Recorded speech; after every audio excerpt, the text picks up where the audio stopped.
నగర్ జిల్లాలోని దేవి శరన్నవరాత్రి ఉత్సవాలు ఘనంగా జరుగుతున్నాయి. 4వ రోజు అమ్మవారు మహాలక్ష్మి రూపంలో దర్శనమిచ్చారు.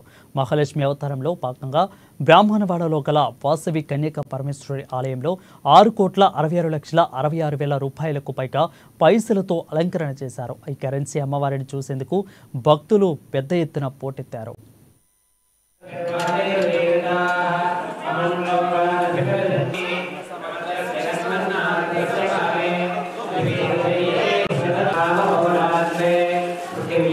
सर्वमंगल मांगल्ये शिवे सर्वार्थसाधिके शरण्ये त्रयंबके देवी नारायणि नमोस्तुते।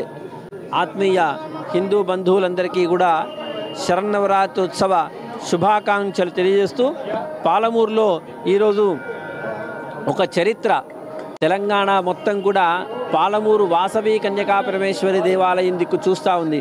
ఎందుకంటే ఈరోజు అద్భుతమైనటువంటి రీతిలో నవరాత్రి ఉత్సవాల సందర్భంగా మహాలక్ష్మి అమ్మవారిని దేదీప్యమానంగా అలంకరించుకోవడం జరిగింది.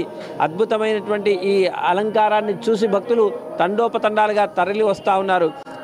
మహాలక్ష్మి అనుగ్రహం భక్తాదులందరికీ ఉండాలి, ప్రపంచమంతా సుఖశాంతులతో ఉండాలనేటువంటి సంకల్పంతో ఈరోజు సాయంత్రం విశేషమైనటువంటి ప్రదోష కాలంలో అమ్మవారికి మహాలక్ష్మి పూజా కార్యక్రమాన్ని కూడా నిర్వహించి భక్తాదులందరికీ కూడా లక్ష్మీ ప్రసాదాన్ని కాయిన్ని ప్రసాదంగా ఇవ్వడం జరుగుతూ ఉంది.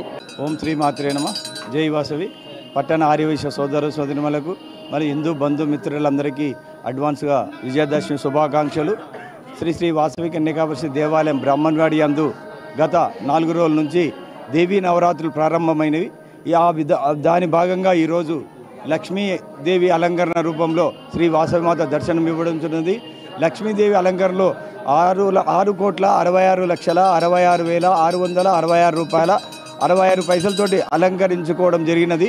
ఎందుకంటే భక్తులకు ప్రత్యేకమైన రూపంలో అమ్మవారిని రూపంలో దర్శించడానికి అలంకరణిత్వం చేయడం జరిగింది. ఈ అలంకరణ కూడా తమిళనాడు నుంచి ప్రత్యేకంగా పిలిపించడం జరిగింది. వారి అలంకరణ రూపం ఈరోజు ప్రత్యేకంగా అలంకరణ లక్ష్మీ రూపంలో దర్శించుకోవడానికి చాలా కష్టపడి చేయడం జరిగింది. భక్తులు కూడా ప్రతిరోజు దినదిన అభివృద్ధి చెందుకుంటూ అమ్మవారిని దర్శించుకోవడానికి రావడం జరుగుతుంది. అటు వచ్చిన భక్తులకు కూడా ఇక్కడ ఎలాంటి ఇబ్బందులు లేకుండా వాటర్ కానీ భోజన సదుపాయం కానీ ఎలాంటి ఇబ్బందులు లేకుండా భక్తులకు ఎంతమందికి వచ్చినా ప్రతి ఒక్కరికి అన్నప్రసాదం కూడా ఏర్పాటు చేయడం జరిగినది.